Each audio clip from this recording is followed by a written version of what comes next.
What's up, tribe? How you guys doing? Go ahead and get that subscribe. Hit that subscribe button. And I hope you like this video. This is the Real Housewives of Atlanta, season 12, episode. Season 14, episode 12. I really probably should just start all over again, but we're gonna keep it moving, child. So, this is the episode before we get ready to go on our cash trip, which I guess is leading up to the season finale. So it's a lot of filler stuff, but let's get into it. So we see Sheree talking to Cairo, telling him, that she's got the fashion show and that she wants him to model in it. He was like, let me know when. She was like, cool. Later on in the episode, we see her looking for fabric, and she's like, listen, this is my make or break. Like, if She by Sheree don't work this time, then we having a funeral for She by Sheree. I'm not going to say you need to have a funeral for it, but I am going to say why you still can't get it right. I just don't. Moving on. Now, Candy was having a little mini birthday party for Mr. Ace. It's his birthday, but his birthday fell in the middle of the week. So she's having like a little get-together for him and some of his cousins. And she invited Drew with her kids and Kenya with her daughter. Just to have a little something. She said, now this weekend we're going to have a whole kit and caboodle. It's going to be the whole blow-up, party. She said, I want all my kids to have a memorable birthday. Ace was happy. And then she had gotten this and I thought this was really cute. It was the gaming truck. I thought it was perfect. Like, and whoever came up with that business model is perfect. Like, I hope you get a lot of business after this, because if I lived in Atlanta and I had, a kid in that age, I would definitely call you.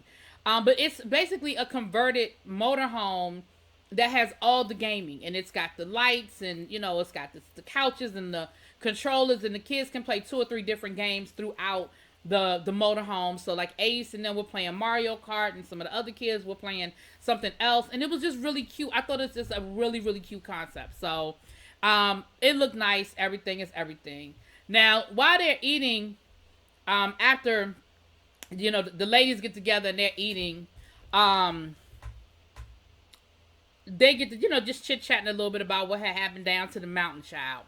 Now, while this is going on, we have Sheree, Marlo, and Sonya meeting down at Lay Archive, child. Listen, let me say this. They kept talking about how much stuff was per day. Marlo has a Louis Vuitton bathing suit, and she was like, Sheree, you could rent that. That's $225 a day. I don't care about the $225 a day part. I care about the renting out bathing suits part.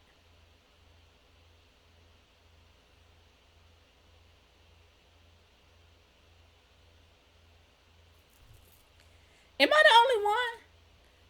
And listen, maybe I'm not rich enough. I'm not in the circles enough to understand that this is what rich folk do and this is how it works. Like, I know when you're dealing with stylists and when you're on movie sets, like, I get that kind of stuff. But girl, for me to just rent a Louis Vuitton bikini to go down to Jamaica, maybe.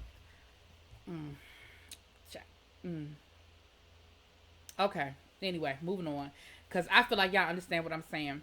So they're sitting around talking about the trip, and they just recapping the trip, and Marlo and them, and then Candy and them on their side talking.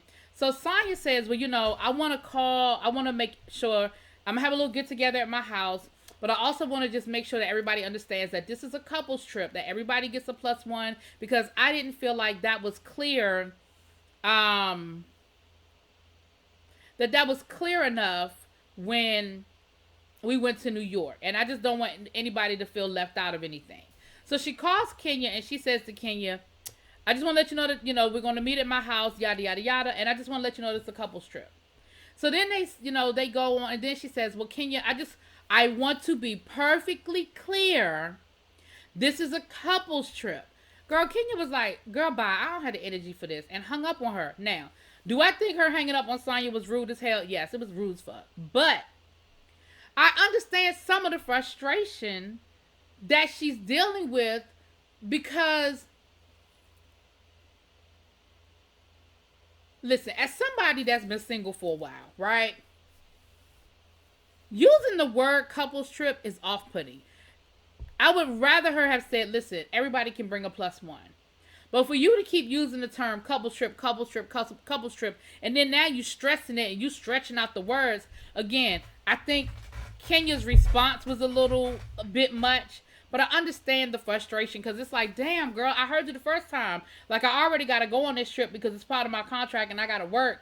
But you don't have to rub it in that I'm going to be by myself, because if you say you can bring a plus one, that's different from saying it's a couples trip. Telling me, listen, I just want to make sure that you know you can bring a guest versus using the word couples trip. That's the problem. Moving on. So the other thing we found out from Kandi is that her play Thoughts of a Colored Man closed. COVID got to it. I think the Omicron variant got to it, and it ended up having to close. And she's upset by it. She's really upset by it. She said, this is something I really wanted to do that will open doors for, other art, other creatives, and it just was very hurtful that I wasn't able to let it run its full run. And it is frustrating, and I get that. A friend of mine's daughter is on Broadway, and her show just closed, and it was a lot of politics behind it, and it is frustrating, and you do get disappointed, and it's not guaranteed week to week. Like, their show was supposed to run through the end of the year. They had sold tickets well into December. The show closed, and they got a 1 week notice, and that was just it. And so I understand the frustration. Now, later on in the episode, we see where Kandi has an opportunity to invest in another show. And, she's a little leery about doing it because she said, it's not a good look that I'm investing in these shows that are closing. I don't want to get a bad reputation as, not having the Midas touch and people not wanting to really work with me. And, people give Todd a hard way to go. But I feel like in that moment, Todd was the perfect yin to her yang. Todd was like, no, I look at it differently.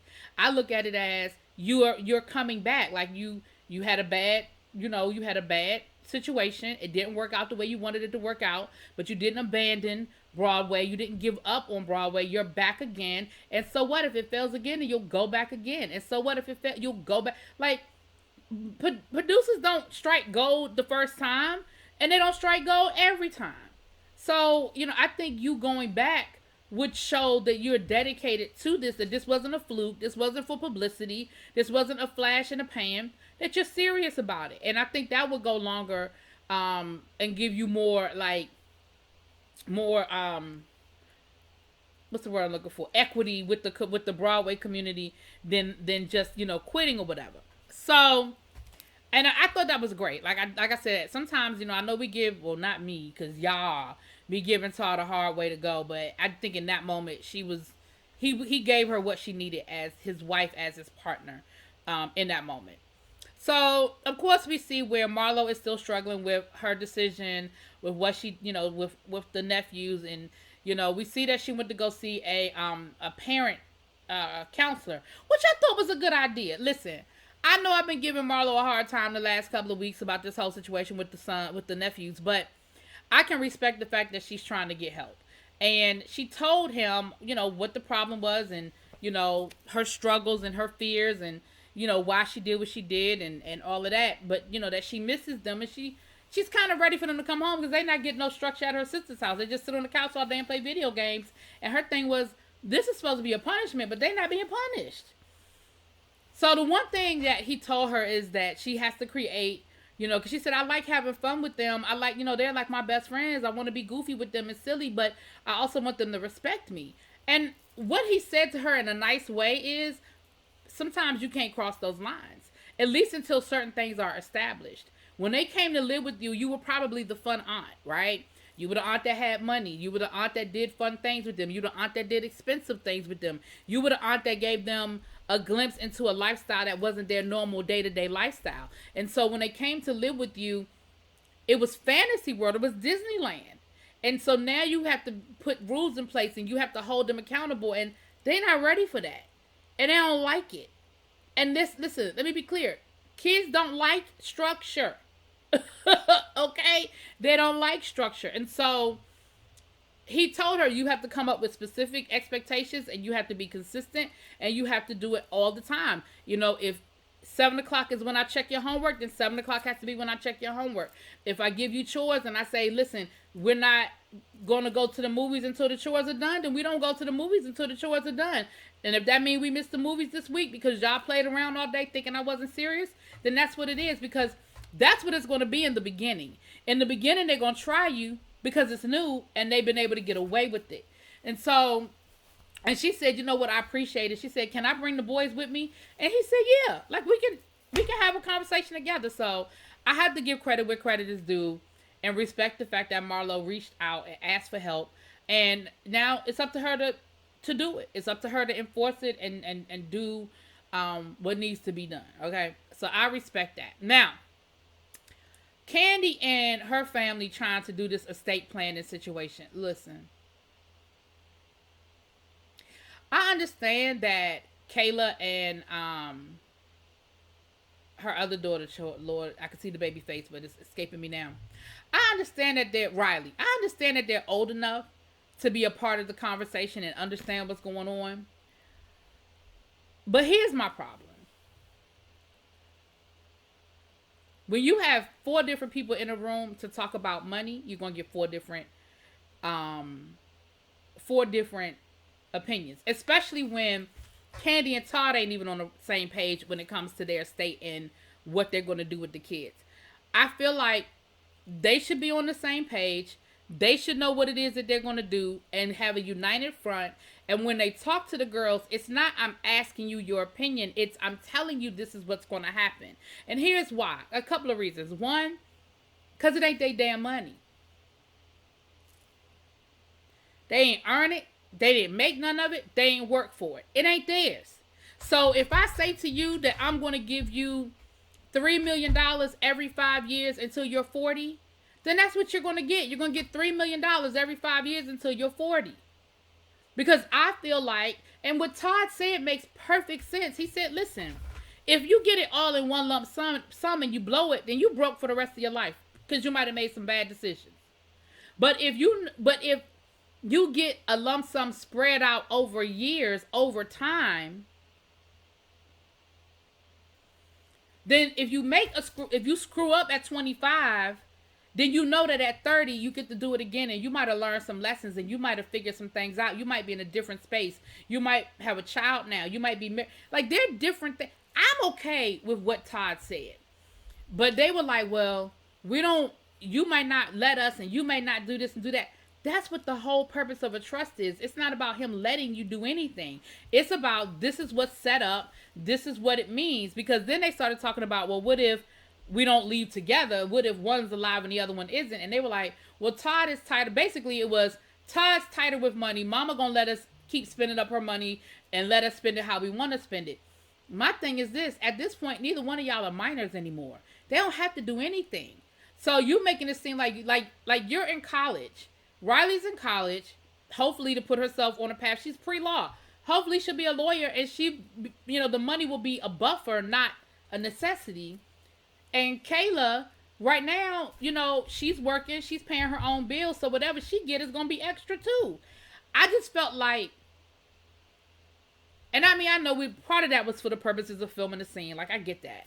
But I just feel like that conversation should have been, this is what we decided, not this is what we think. You know what I'm saying? And then Todd got upset, and I think his feelings were hurt a little bit because they were like, all of them were like, Todd, but Todd, you got to be honest. You know good and damn well that they wasn't lying about you. When it come to money, you tight, and you old school with it. Kandi is a lot more loose, and Kandi is a lot more, here, you get a car, you get a car, you get a car. Like, she would do more for Kayla if you would let her. She's not, she's not one-sided. She would, put Kayla up in her own apartment in New York, but that's not what you want. So anyway, he got his little feelings, child. But child, he'll be all right. He'll be all right. So now we get down to the scene at Sonya's house where she was having the ladies over so they could talk about the trip to Jamaica. But it was also going to be a surprise party for Sheree. It's Sheree's birthday, and so she wanted to have a little something, something. So as the ladies are coming in, child, Drew ain't bring a gift for Sheree. And Sonya going to try to slick call her out about it, talking about something, well, this is the gift table, but I guess you didn't. Child, Drew was like, listen, you lucky I'm here. after the way she acted and brought her little friend down to the mountains. You listen, me being here and not and being positive and having positive vibes, that's all you getting. And listen, I don't blame Drew when it comes to listen. Ain't nobody listen. You don't have to buy a gift for nobody you don't want to. I mean, it is proper etiquette. If you're gonna go to a birthday party, it is proper etiquette to buy a birthday gift. However,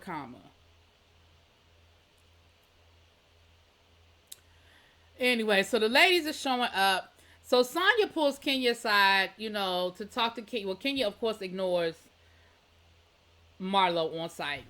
So she pulls her aside to talk to her about her hanging up on her. And Kenya was like, girl, listen, I feel like you was being real condescending. Like, I've had a rough year. I ain't dating nobody. I ain't got no man in my life. And for you to keep talking about a couple's trip.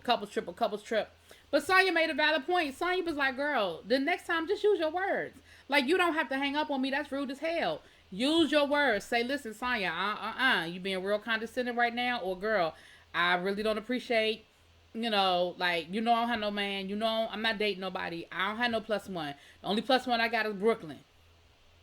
Okay. So they get back to the group. And I will say this. Kenya brought up a good point. Kenya said, listen, I'm trying to get back to who I am. And I gave up a lot of who I was in my marriage. I, allowed myself to be treated away. And I lost me. And I'm just trying to get me back. And I feel like she may be going a little overboard in making sure that she's not disrespected or treated badly. There may be a little bit of overboard in that. But that's kind of, where we are with it. So we get back to the table and Sheree comes in and everybody wish her a happy birthday. Child, Sonya don't have nothing working. Child, the 360 photo booth ain't working. The music wasn't ready for them to sing happy birthday. The caterer is first. Sonya, listen. Sonya, we know you're from Jamaica. We respect your culture. We respect that you are from Jamaica. But everything don't have to be Jamaica. Everything don't have to be a Jamaican themed situation. Everything don't have to be Jamaica, ma'am. Why we got beef patties, jerk chicken, plantains? Didn't we just have that when you had your cooking class? It's okay to do Taco Tuesday. It's okay to have Italian food. Hell, it's okay to do some good old-fashioned American soul food. But everything don't have to be Jamaica. I understand this was the trip. Like, y'all getting ready for the Jamaican trip. But, girl. Anyway. So, them housewives was dogging her ass out because nothing was ready. Nothing was working right, child. Y'all know they was going to give her a hard time. So, somehow, Sheree and Drew get into an argument. Listen, I don't even care. I don't care what they were arguing about. I don't even care why they were arguing. I promise you I don't at this point. But neither here nor there. They was arguing about the fact that Sheree was throwing rocks and hiding her hands and hiding behind her little friend and basically letting her friend, do her dirty work. Whatever. I don't even care no more. I promise you, I don't. I can't. So then they sing happy birthday and Drew does end up singing to Sheree. Sheree was like, girl, she don't know how to say she's sorry. So I guess that's the closest we gonna come to an apology. So then Sonya goes over her rules for Jamaica, which I thought the rules were pretty good. I thought the rules for Jamaica were actually pretty decent. So like rule number one, I could say it was rule number one, but one of the rules was weed is not legal, so don't take your ass to jail because I'm not bailing you out. Contrary to popular belief, weed is not legal in Jamaica, so don't get caught up. Don't bring no props. Drew, we looking at you, okay? Positive vibes. Don't bring none of that bull hockey over here. We over here to have a good time. She said, and this is a work trip for me and my husband, so please don't show your ass. Don't show your ass. Listen, I think her rules were actually pretty decent. I think her rules were actually on point and pretty damn decent. Okay? But that was pretty much the episode, child. Y'all let me know what y'all think. I'll talk to y'all later. Peace.